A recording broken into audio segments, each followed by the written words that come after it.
Depuis l'année dernière, l'association Néméthode organise ce festival dans le cadre de la Fête de la Science pour parler biologie et sciences du vivant auprès d'un large public dans un cadre festif. On a un champ Bluetooth télékinésique qui permet de découvrir l'électromyographie. On a un stand d'extraction d'ADN où il sera possible d'extraire l'ADN contenu dans sa salive. On a des stands aussi de partenaires dont les sciences du vivant font partie du travail, comme Champiloup ou Kombuchalp. On a notre célèbre bière fluorescente, qui est un peu la signature de l'événement. Et enfin, on a un concert électro, parce que dans Fête de la Science, il y a aussi le mot fête, et on avait envie de proposer ce genre d'approche. Là, ici, on se trouve au stand de bière fluorescente, qu'on crée très facilement avec une vitamine, la vitamine B2, qu'on voit ici.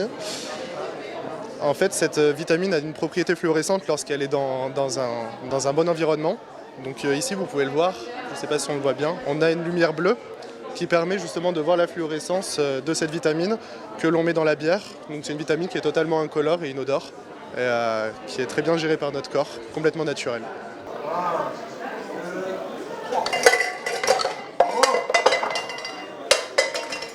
On va mesurer l'électricité produite par les muscles.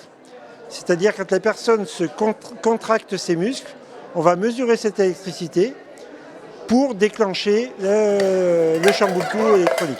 On amplifie énormément cette électricité pour commander un électroaimant qui fait bouger les boîtes et qui fait tomber les boîtes.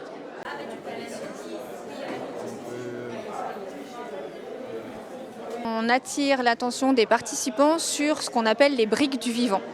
Comment fonctionne une protéine, d'où elle est issue dans notre organisme, mais aussi dans tous les organismes vivants. Et donc on reconstitue une protéine à partir de l'ADN et on fait ce voyage entre les briques de l'ADN qui sont transformées ensuite en ARN, puis en protéines. Et c'est l'atelier que l'on a designé et que l'on propose aux personnes qui s'adressent à nous.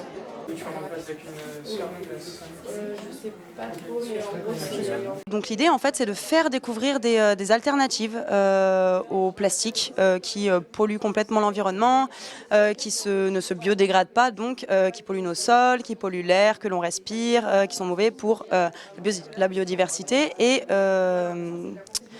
puis notre santé en fait, tout simplement. Donc voilà, donc l'idée c'est de montrer tout ça et de montrer qu'il existe des alternatives. Les biomatériaux, personne vraiment connaît par exemple la kombucha qu'on utilise pour faire des chaussures ou pour faire, on a fait un petit sac en kombucha également. Les gens connaissent la boisson, la kombucha, mais ils ne connaissent pas le matériau, donc le biomatériau qu'on peut faire avec. Les gens sont extrêmement curieux, vraiment ça leur parle pas c'est pas du tout quelque chose de connu et nous ce qu'on veut justement c'est faire en sorte que les gens connaissent.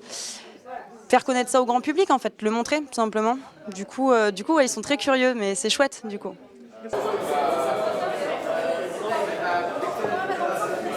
Je trouve que c'est un événement qui est vraiment très chouette à l'occasion de la Fête de la Science et je suis vraiment heureux de voir autant de jeunes qui s'intéressent à de l'animation scientifique. Je pense qu'on devrait essayer de faire ça plus souvent pour moi. Pas seulement au moment de la Fête de la Science, mais vraiment à des tas de moments dans l'année. Et si on pouvait avoir beaucoup de gens comme ça, beaucoup de jeunes comme ça qui viennent dans des événements de science, je trouverais ça assez fantastique. Intéressant, on a fait quelques ateliers sympas avec les enfants. Là, on a été voir l'atelier sur l'ADN en Lego, c'était marrant, c'était intéressant. On a regardé l'ADN de banane et ça remonte à la surface quand il y a de l'alcool, parce qu'ils préfèrent l'alcool.